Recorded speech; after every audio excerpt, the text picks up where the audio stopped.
Pernah nggak sih kalian pas lagi lihat bintang-bintang di langit malam, terus kepikiran siapa ya yang ada di balik semua ini? Atau mungkin di tengah-tengah kesibukan tiba-tiba muncul pertanyaan, Allah itu siapa sih sebenarnya? Nah, hari ini kita nggak akan cari jawaban yang gampang. Kita akan coba menyelami salah satu misteri terbesar, sebuah perjalanan buat kenal pribadi di balik alam semesta ini. Siap? Yuk kita mulai. Oke, kita langsung aja ya ke inti masalahnya. Ini nih, paradoks paling besar yang dihadapi setiap pemikir dari dulu sampai sekarang. Gimana caranya kita, dengan otak kita yang terbatas ini, bisa coba ngertiin sang pencipta galaksi yang luasnya tak terhingga? Kedengarannya mustahil kan? Tapi, justru disinilah petualangan iman dan akal sehat kita dimulai. Jadi, yuk kita mulai dari fondasinya dulu. Sebelum kita ngobrolin sifat-sifatnya, kita harus jawab dulu pertanyaan ini. Mungkin nggak sih kita benar-benar kenal dia? Ini bukan pertanyaan sepele loh, ini adalah sebuah paradoks yang justru akan membuka pemahaman kita jauh lebih dalam.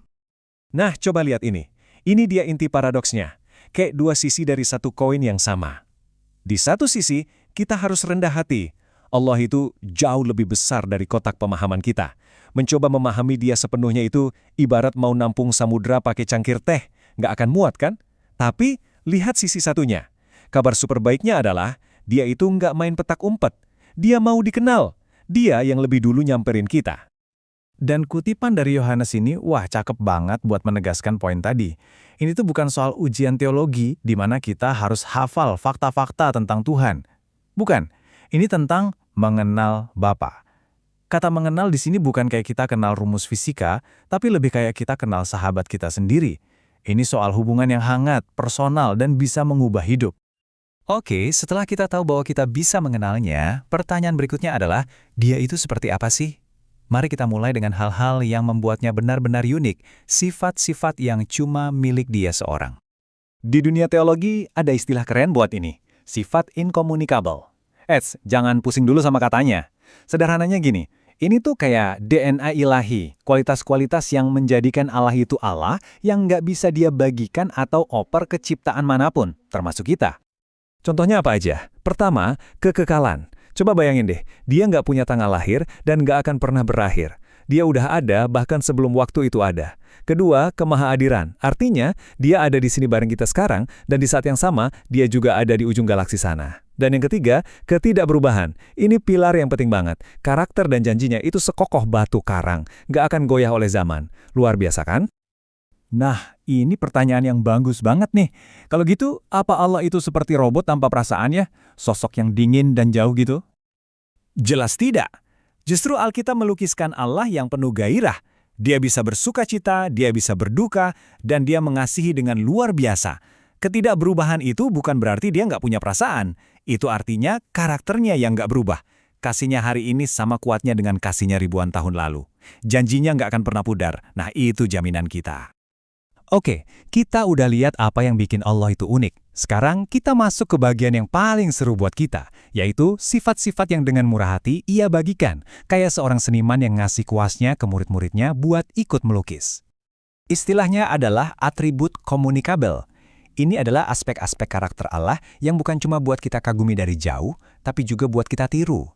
Ini semacam undangan buat kita untuk merefleksikan keindahan karakternya dalam hidup kita sehari-hari ya, meskipun tentu dalam versi kita sebagai manusia. Contohnya, wah banyak banget. Ada kebijaksanaan untuk bikin keputusan yang benar, ada kasih untuk peduli sama orang lain, ada keadilan untuk membela yang lemah, dan ada kekudusan untuk hidup dengan tujuan yang lurus. Semua ini adalah cerminan dari karakternya yang bisa terpancar lewat kita. Oke, pertanyaan yang cerdas. Ini membawa teologi dari awang-awang jadi membumi. Apa gunanya sih tahu Tuhan itu kudus kalau nggak ada dampaknya pas kita lagi kerja di hari Senin pagi?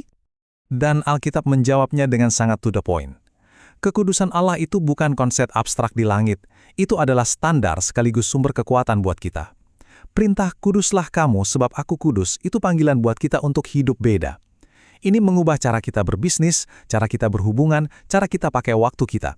Ini adalah panggilan untuk jadi versi terbaik dari diri kita yang mencerminkan pencipta kita.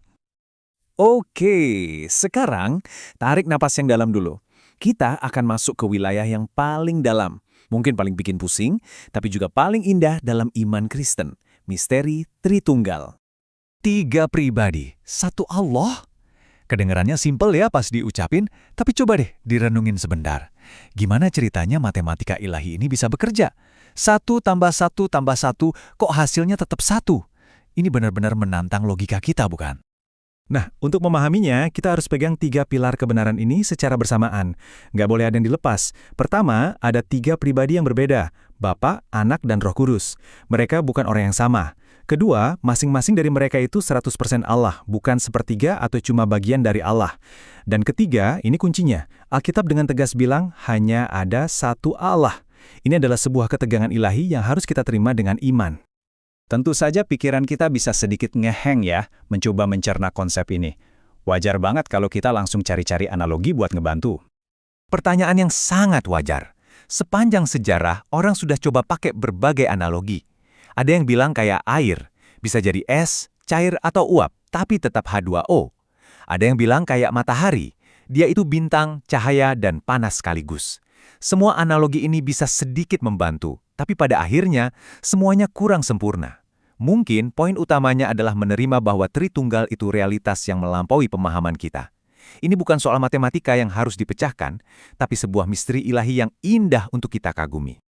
Nah, setelah semua pembahasan teologi yang lumayan dalam ini, mungkin ada yang bertanya, terus untungnya buat saya apa?